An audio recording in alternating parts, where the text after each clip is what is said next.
What's up, guys? Welcome back to Sit Down with Sid Podcast. This is season two, episode number 3. Our guest today is an event MC, a TEDx speaker, an executive, and a startup coach whose clientele ranges from individual founders to national governments. He is the founder of several startups in multiple countries and was also recognized as top 40 under 40 leader for promoting bilateral relations between Europe and India. Without further ado, it's my pleasure to welcome our guest today, Dan Graham. Hi, Dan. Hey, it's so nice to be here, Sid. I'm really looking forward to this conversation. Thanks so much, Dan. We really appreciate you for taking the time to come on our podcast. So, Dan, before we kind of dive into the podcast, would you like to take a moment and give a little bit of a background to our audience watching this episode? Absolutely. I'm grateful that I get to live with a why and not a what. So a lot of people describe who they are by what they do. And I'm very grateful that at the age of 36, I get to live my life by why I do what I do. And Mm-hmm. that is to be number 2. So for most of my life, growing up as the son of an Indian diplomat, going to college, I went to some of the top universities in the world, from Yale University in the US, Trinity College in Ireland, now doing a PhD at the top engineering college here in Germany. And for my entrepreneurial experience, which I know is something that you and I share in common, building businesses, for all of that, people made me number 1. They poured resources and support and love and encouragement and challenged me and pushed me. And I'm so grateful for that. All of my success and accomplishments I owe to people around me, and especially my family. And then at the age of 29 or 30, I had this pivotal moment where, you kind of think, what's the purpose of life? And I realized that because my success was those around me, and I kept hearing from other entrepreneurs and other founders, innovators, all the haters and all the negativity, I was like, this is terrible. Let me be what my community was to me, let me be to others. And that's when I went from kind of being number 1 in everybody's eyes to being number 2 and supporting the future number 1s of the world. So that is why I do what I do. And therefore, the list of what I do is exhausting and exhaustive, Sid. I do everything from one-on-one coaching with founders and speakers and CEOs. I do group trainings in companies around lean, canvas thinking and business modeling and entrepreneurship and innovation. But mostly what I do is I run major tech conferences. So I'm the host of over 100 tech conferences a year on 4 different continents. I'm doing 2 to 3 a week. And it's really exciting because, like I said, I get to be number 2 to everybody. I get to introduce some fun founders, some innovators, some investors, politicians, artists, musicians, athletes. I get to bring them on stage. I get to learn from them, but I get to celebrate them. I get to put the light on them. And I get to encourage everybody in the audience to also achieve their dreams. So that is the long version. You didn't give me a time limit, Sid. So that was the long version of my story of who I am. Love it, man. Love it. I really like your perception. Actually, you're the first person. I've never heard such thing that you are the number 2 now, helping others who are number 1. I think that's coming from a very humble background and very grateful attitude that you have, from what I can sense, which is amazing. So let me ask you now, what transpired you to choose this career, say, life path, of entrepreneurship, hosting major tech conferences, etc. Lead us into that journey, if you don't mind. So I didn't choose it. Just put that out there. Some people in life, some of you that are watching or listening to this podcast, you know exactly who you want to be. You know exactly what you want to accomplish. You've got it written on your vision board. You've got the goal on your wall, and that's fantastic. I applaud you for persevering to achieve your goal. I wasn't that way. I was the kind of guy that put my best effort in whatever I was doing. So if I was playing the saxophone for my school band, I would practice and practice and practice and practice my saxophone until it was the best that it could be. I had no goals to be a professional saxophone player. I just wanted to do it the best I could. If I was playing badminton or tennis, I would go to classes and I would practice and practice and practice, just be the best badminton or tennis player that I could be. If I was studying, I'd make sure to have really good notes and prepare as best as I could. I just one of these guys that gave my best to whatever it is that I was doing. So I'd say for me, it's more work ethic, and I'm opportunistic for sure. I see opportunities all around. And so when something comes up, I'm first to jump in, and I certainly put in the work to learn as I go. So I would say that what I do now found me and not the other way around. Now, for sure, as a kid, and what you may not see or hear in my voice is I was not who I am today. I was certainly a very shy, introverted, socially awkward child. You know, my parents bought me pets because I loved animals, and I would certainly, everyone would say that I preferred animals over humans. So the fact that I have a career that involves only interacting with humans is bizarre. I certainly would have been nervous to raise my hand in class and ask a question, let alone be in front of 5 to 10,000 people in an auditorium or a convention center. So this has been a little bit of a surprise to me too. But for sure, I worked hard at it. So, you know, when I would notice that the cool kids in class could get people to laugh, I would study that.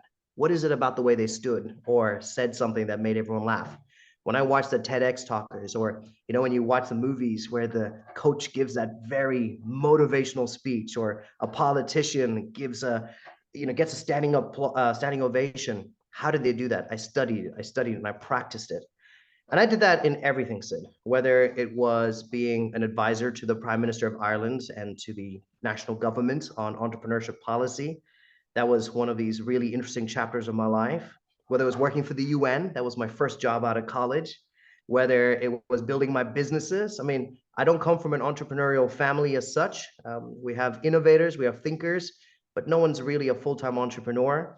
But when the recession hit, I had no other choice. I just built businesses, and I gave my best to that, even if I didn't know what I was doing. And so in this very twisted, curvy, adventurous, very fun, lots of highs and lows journey that is called life, this is the chapter that found me.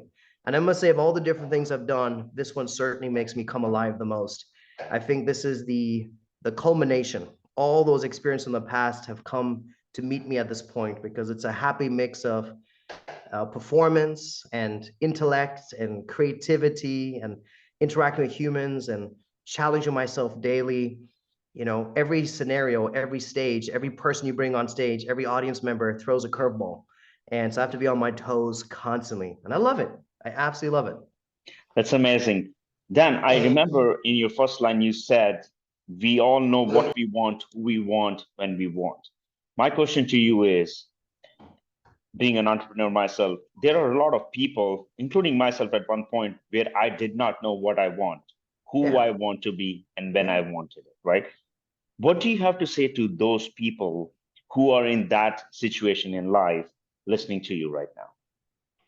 So the first thing to say is there is no time to it. I mean, for me, it Hmm. was about 29, 30. That's Okay. when I figured it out. And this is after working 4 or 5 entirely different industries.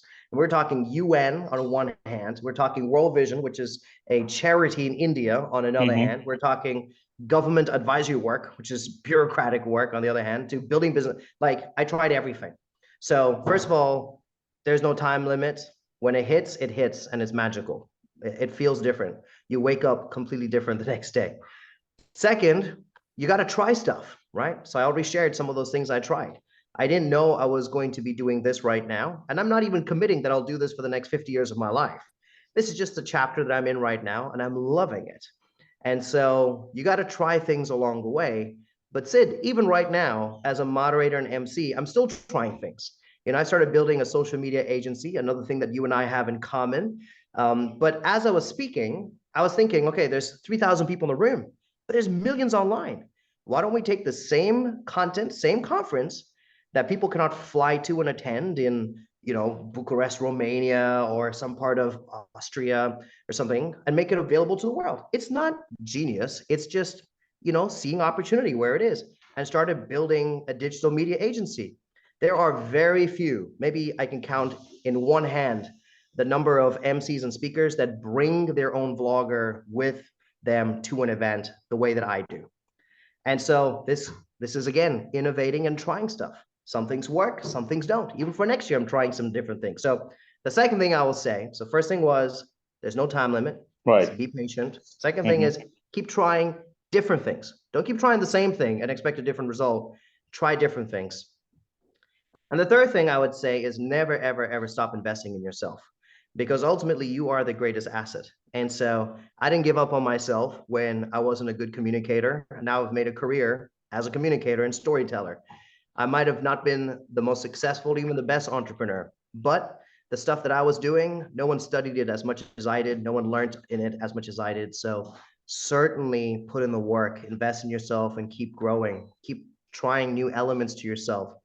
I love music. I've done music my whole life, Mm-hmm. but I haven't released a song in over a decade. I think the last time I was in the studio was 10 years ago. But I was like, you know what? Next year, 2023, I want to put out a single. Why? Well, why not? You never know what's going to come out of it. And so those are kind of three things I'd say to someone who hasn't really found themselves yet is there's no time limit. Keep trying different things and never stop investing in yourself. I love your attitude, man. Your energy is contagious. I got to tell you that. Thanks, Now, I Sid. want to talk about you are also a TEDx speaker. I Uh-huh. mean, for our audience who don't know what a TED speaker is, could you tell us a little bit about what that concept is? How did you become? And then I'm going to ask you a few questions related to that. Sounds good. So the TED platform is something that was created a couple of years ago to honor ideas worth sharing. That's their tagline. Ideas worth sharing, ideas Mm-hmm. worth talking about. It's about unique people doing unique things, or at least having unique observations and initiatives. And so it's a platform that started like anything else quite small and has grown into this global movement where on university campuses and companies, headquarters, and cities around the world, they gather a select group of people, maybe 10 or 12 people every year, who will present their ideas. And you're given a very short amount of time, usually 12 minutes, 14 minutes, maximum Mm-hmm. about 16 minutes, to Mm-hmm. present an idea. So this could be someone who's done some significant PhD research, and they got to take 7 years of work and put into 12 minutes. It could be a teenager that has invented something. This is actually an actual TEDx talk. He invented a Mm-hmm. way to prevent lions from attacking his tribe, and he's based in Kenya. And he had 12 minutes to present that idea. So I actually have done 5 of those talks. It started off a little while Wow. ago in Ireland Mm-hmm. with the concept of home. I grew up in 10 countries. I'm now living in country number 11 on 4 continents. And everywhere I've gone, I've always been the outsider, always been the one that's different, always the one that looks, sounds, feels different. But I've also always found a home, always had incredible community, incredible friends, incredible ways of contributing. And so I gave this talk called Resident Alien. Mm-hmm. How can you not belong and belong? How can you be an outsider and an insider? How can you be other or alien and also family? And so that was the talk that I gave based on my life as the son of a diplomat. And that kind of, you know, catapulted me to the next level with speaking. And then I was getting hired by companies to do speaking. And then over the years, I've just been doing more and more. And in fact, earlier today, Sid, I got another Mm-hmm. invitation to do a TEDx talk here in Germany. And That's so amazing. if I say yes to that, that'll be the 6th one. Congratulations, man. Very, very nice. I want to talk about, there are 4 factors that you shared in your TED speaker, diversity and inclusion. Mhm. Start now, start simple, evolve or die, opportunity in crisis. How do you tie all of this in? I mean, start now, start simple. I get it, keep it as simple as possible. Evolve or die, as we say, do or die, right? All in Mhm. or nothing, opportunity in crisis. Do you want to touch base shortly on this? Like, how does this all tie in and how were you able to list these in this manner? They all tie in with one very simple philosophy. Every time I open my mouth, it is to add value to the other person. I don't sell anything. I don't promote anything. I'm not here to make money from people listening to me or buying my courses. I just want to add value. So all those 4 things are just responding to the struggles and to the obstacles and the needs I was hearing from my audience. So start now, start simple is actually quite a funny, Hmm. but true story of my life of being unemployed in Ireland for 18 months, even though I had a Yale degree and an MBA degree. And even though I was promised the world and anything I could achieve, but when a recession hits, a recession hits. There's nothing you can do about it. And I was an immigrant in a foreign country. and how just by saying yes to simple opportunities, very simple volunteer opportunities or support opportunities, very insignificant opportunities, it led to something very significant, which is writing the national policy of entrepreneurship in Ireland and advising the national government on that. And that's the story. And essentially, I was listening to everybody that was saying, but I can't do it. Oh, that's not for me. Oh, I have a dream, but I can't achieve it. Or that seems too big. I don't even know where to start. And it's so simple. You start now and you start simple. Evolve or die was similar as well. You know, people are afraid of change. And I kept hearing that. You know, I'd say, oh, but you could do this, you could do that. I'm like, yeah, but I feel safe here. I feel comfortable here. And so I started doing a talk about companies that were afraid to change with the times. Companies that we know, you know, like your Kodaks of the world that used to hold the patents to digital camera. And now where are they? Nowhere. You know, and other companies that had opportunities to evolve but did not. And so I essentially say you got to evolve or you'll die. Opportunity in crisis, something that came up in the pandemic. You know, everybody was hit hard, especially this guy, right? My career depends on traveling and talking to huge numbers of people. And the first two things that stopped with the pandemic is traveling and talking to huge groups of people. And yet my business doubled during the pandemic. It's not because I'm extra smart or anything. It's just because I found the opportunity that exists in crisis. You just have to be willing to keep your eyes open, to keep your head and heart open, and step into the moment. And so that was opportunity in crisis. Diversity and inclusion is just an important one for me because I think, especially a lot of Indians, and maybe you'll resonate with this, Sid, look at us as having maybe achieved something in like not tangible. And they might credit it to maybe our accent or to our connections or something. But at the end of the day, you and I still face a lot of struggles. I mean, even though we might have made it, there's still a decent amount of marginalization or discrimination. Sometimes it's direct and in your face, and sometimes just the way people look at you, or maybe they don't expect anything from you.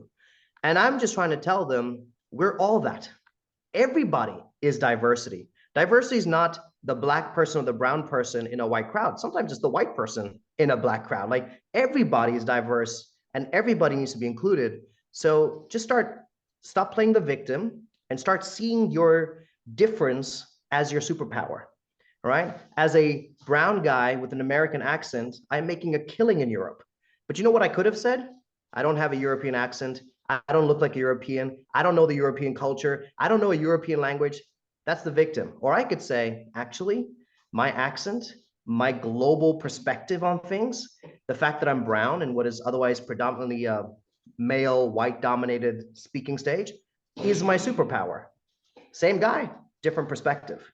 And so I mean, essentially, all my talks are just trying to encourage people to believe. And this one life that we have, let's live it well. So that's the tie. The glue is I listen to people, I see what are they complaining about, and I go, but look at this. There's another way to deal with it. I love that attitude, man. It's amazing. I want to talk about public speaking. You're also a public speaker as well. Now, actually, before I go to public speaking, I want to talk about a little bit of coaching, B2C coaching and B2B. So what I mean to say is you coaching corporate, executives versus you coaching regular humans, regular customers, What is the biggest difference you find in them and how do you approach to that? That's my question to you. Yeah. Well, money makes a big difference. So with a big corporate, there is a budget for improving and coaching. And so there is some other department in some other city somewhere that pays for someone's coaching.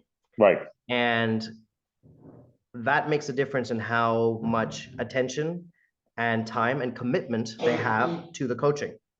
On the other hand, when I'm working with founders and musicians and artists on topics like personal branding or digital marketing or pitching, it's their own money coming out of their own pocket from their own bank account. And so they come in ready to maximize the sessions. But money also works the opposite way for both groups of people, because when I get to work with the likes of HP or BMW or these big companies, I can work long term and I can see sustained, consistent growth with these leaders because there's funding for it.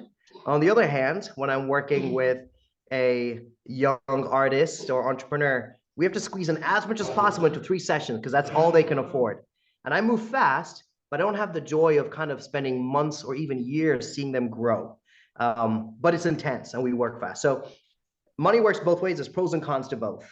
I think I didn't put my question correctly. So what I wanted to ask you is, when you coach executives in a company versus when you coach regular customers, do you find more of a personal obstacle or a professional obstacle coming from the other end?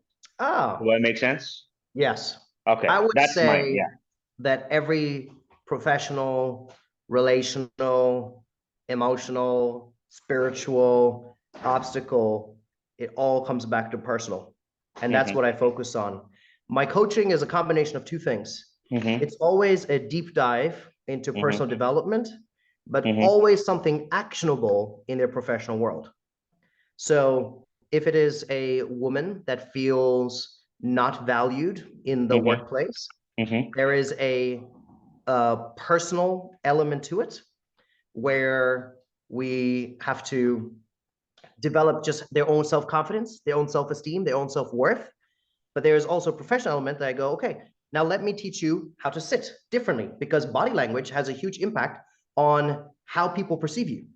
Or let's talk about your vocal expression because your tonality, your word choice also creates impressions in people's minds. So my coaching is a combination of both, but I personally believe that everything comes back at the bottom to something personal. great. I want to talk about public speaking. What is the most exciting thing you like about public speaking? Oh, the most exciting thing about public speaking for me is honestly, it's about value.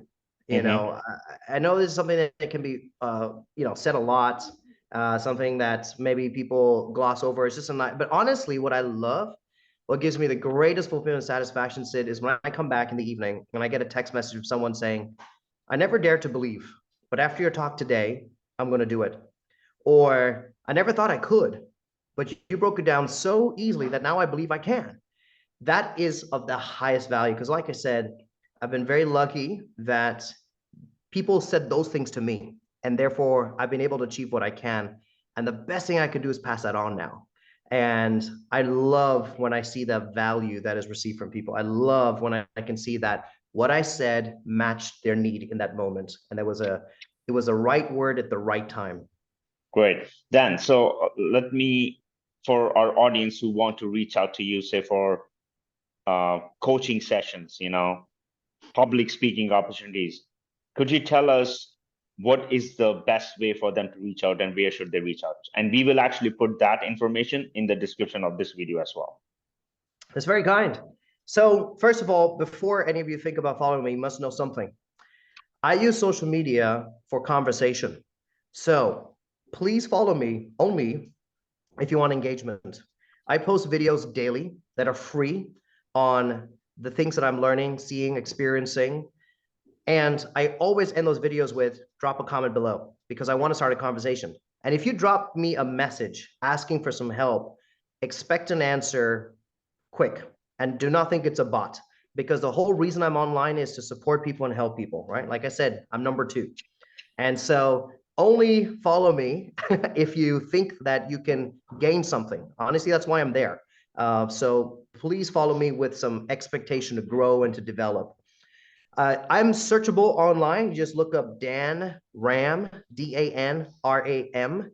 And if you type in I am Dan Ram on anything from Instagram, TikTok, Facebook, LinkedIn, YouTube, you will find me. I'm very, very active. Like I said, lots of content as I travel the world. And most likely I'll be in a city where you're at, 150 events a year. So I am traveling a lot. And if I'm in the city, also don't be surprised if I'm like, let's meet up. Let me support you. Let me help you in person. So I'm online. I'm very active there, and I'd love for you to be part of the journey as well. Thanks, Dan. Dan, last question, couple of other things before we wrap this up. What separates Dan Ram from the others in this profession? Why Dan? Good question. Can I use your phrase? Outwork, outlast, outperform. That's Sure. that's on your website. That's what makes Sid stand apart. But honestly, I think there's a bunch of things I could say, and I have said, like around work ethic or considering opportunities or being open-minded or diversity. But at the end of the day, there's one thing that probably no one has ever said on your podcast, but I believe is the truth. And I believe it is the essence and the core of my entire existence and everybody's. And that is for me is spirituality. So that is a topic that rarely comes up when it comes to business or when it comes to people who are in the public eye or who are speakers is their spirituality. But the reason I have this abundance, opportunistic attitude of life is because I believe in a God who is abundant. The reason I am positive and hopeful is not because I have some special medication or something that I smoke or something that I eat that gives me this attitude, is because I have hope in a God that takes care of me. Maybe when you did your research, you saw videos of me with President Barack Obama or Richard Branson, and you have all these billionaire investors. And most people will think I am lucky or fortunate because I have those connections. And those are true. But I have a connection that's even greater, right? So Obama's net worth and Richard Branson's net worth is still limited. Obama and Richard Branson's impact is still limited. But I believe in an unlimited God, and I believe I have a connection to an unlimited God. And so I operate very differently. I operate like I'll never get tired. I operate like I will have an impact beyond what I can see. I operate with a lot of hope. I operate with a lot of love and a lot of trust for people because I believe in a God who stands for all those things. So that is, I think, what separates me from others is deep inside the source of all of this is different. I think most other people will claim the source to be their own, and that's okay. No disrespect. But I'm not going to take credit for what is not mine. I did not make my body. I did not make my mind. I did not make my attitude. All of these are a gift from God. And so that's what I do, is I just use that gift for him. Dan, that's amazing. Yeah, Dan, I got to tell you, man, this has been a blast. I had a great time chatting with you, getting to know you more, and from our end, I want to wish you all the very best, in everything and anything that you do. And as you said, if you are ever in New York City, let's catch up, So I would I'm going to love steal that. your phrase. Yes, definitely. Maybe show me another side to Manhattan. Definitely, I'm up for that. So then, since we're on a time crunch, I really wanted to bring you on, share some insights, and I want to wish you all the very best. Thanks. I want to take 60 seconds to say thank you for doing what you do. You said this is season 2, which means you've already put in significant effort. What people don't see, what they see is this moment, but what they don't see is the emails and the logistics and the planning and the editing and the marketing to put it out there. So thank you for doing what you do for your community and for creating value for all of them. And I hope that your audience, and I believe that your audience thanks and supports you. They may not all have the voice, so I'll be the voice right now since I'm talking to you and say thank you for you, your Dan. work too. Thank you. And thanks for having me. Definitely. Thank you very much. Take care. Be well. Bye-bye. Bye-bye. Bye.